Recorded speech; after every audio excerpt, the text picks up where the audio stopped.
Shame. Shame.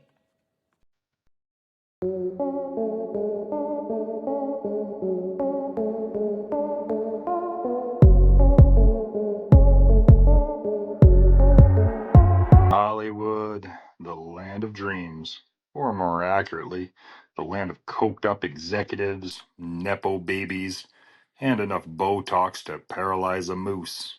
It's not a dream factory anymore. It's a landfill. A landfill where bad ideas, bad remakes, and bad behavior all get dumped together. And somehow we keep paying for tickets.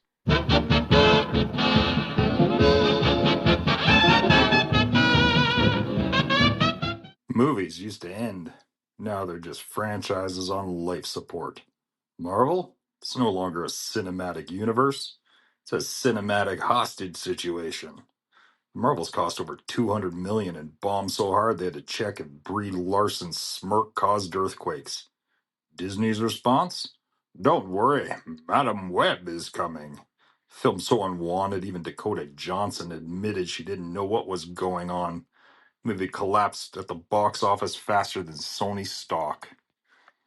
Warner Brothers proudly gave us The Flash, the $300 million Ezra Miller crime reel. The guy kidnaps people, assaults strangers, and Warner Brothers still said, Yup, that's our hero.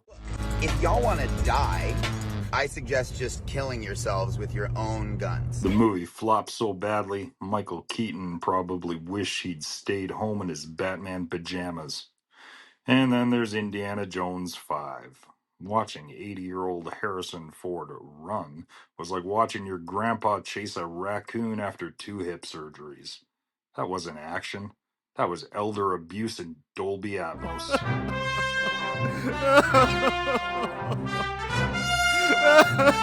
Meanwhile, Fast and Furious keeps rolling. 11 movies deep. 11. Vin Diesel is now basically a human thumb in a tank top who only speaks in guttural grunts about family. At this point, Fast 12 better be Vin drag racing a rascal scooter on Mars or I'm done.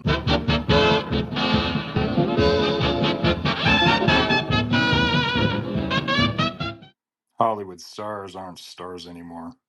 They're just brands with veneers. Timothy Chalamet, the face of this generation, looks like a malnourished scarecrow. And now he's Willy Wonka.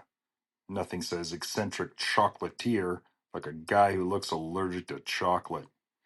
Jared Leto? Cult leader, part-time actor. Morbius bombed so badly it became an ironic meme. Sony even re-released it, thinking the memes meant people wanted to watch. Spoiler, they didn't. Jared Leto is basically the human version of a spirit Halloween costume. And then there's The Rock. The man is the Nickelback of cinema. He hyped Black Adam for a decade. The hierarchy of power is about to change. And it did. It changed into $100 million loss. The movie tanked so hard it took Henry Cavill's Superman cameo down with it. Meanwhile, Nepo babies run Hollywood like it's their inheritance. Lily Rose Depp, Jaden Smith, Maya Hawke, Brooklyn Beckham. These kids have less talent than a busted Roomba. But don't worry, Netflix will hand them a series by Tuesday.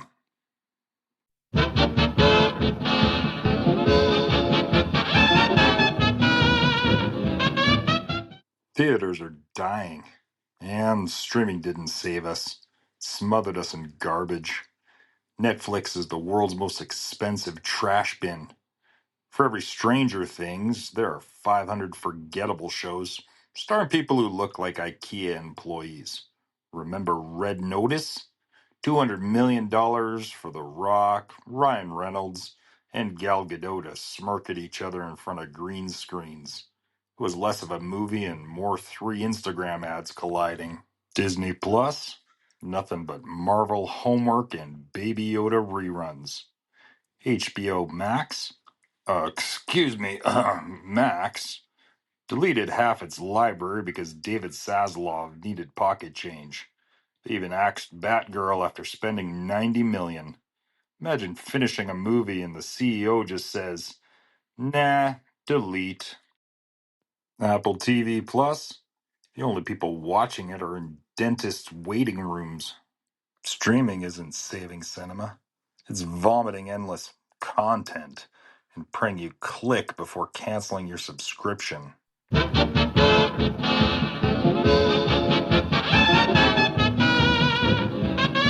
Writers went on strike in 2023 because studios paid them less than baristas. Disney's Bob Iger called them unrealistic. This coming from a man making $27 million to reboot The Lion King. His creative contribution? Saying, "What if? But again." Meanwhile, execs are drooling over AI.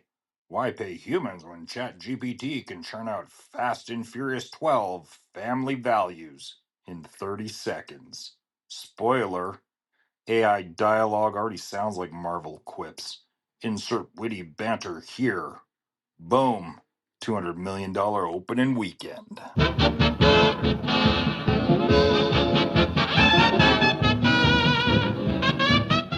The Oscars used to mean something. Now it's just rich people jerking each other off in designer tuxes. Every best picture is some bleak 3-hour meditation on grief that no one actually watched. Meanwhile, comedies, action films, horror, the movies people enjoy, get treated like dog shit. The Golden Globes? A drunken Hollywood sleepover.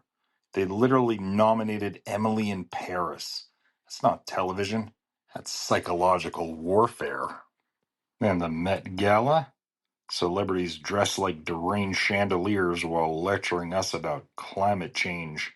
Save the planet, they cry, after flying in on 14 private jets.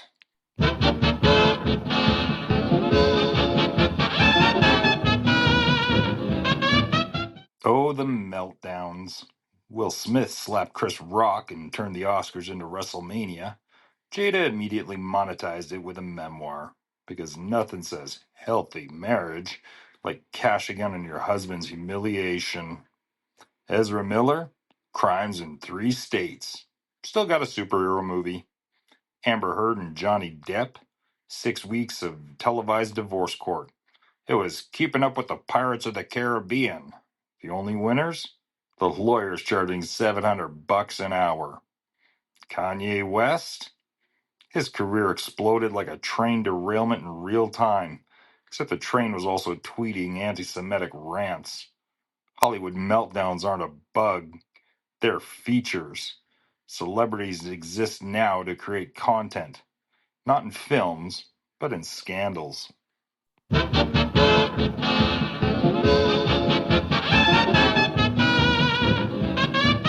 Here's the ugly truth. Hollywood isn't about art. It's about nostalgia strip mining.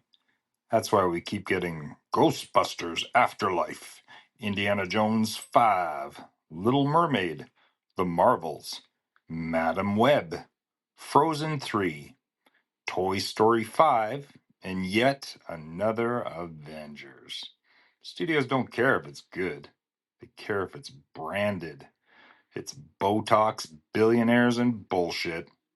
Executives making millions while crew members can't afford rent. Celebrities flying private jets to climate conferences. Studios deleting completed films while greenlighting Jared Leto cult projects. Hollywood is a rotting corpse in a tuxedo. A corpse that still sells tickets.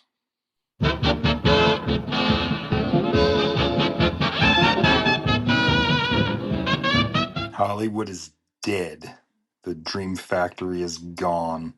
All that's left are reboots, scandals, and overpriced popcorn. But don't worry, coming summer 2026, Hollywood, the reboot, starring Timothy Chalamet as a confused intern, The Rock as himself, Jared Leto as Jared Leto, and a CGI cameo from Harrison Ford's hip replacement. Directed by AI, written by no one, funded by your nostalgia. Roll credits.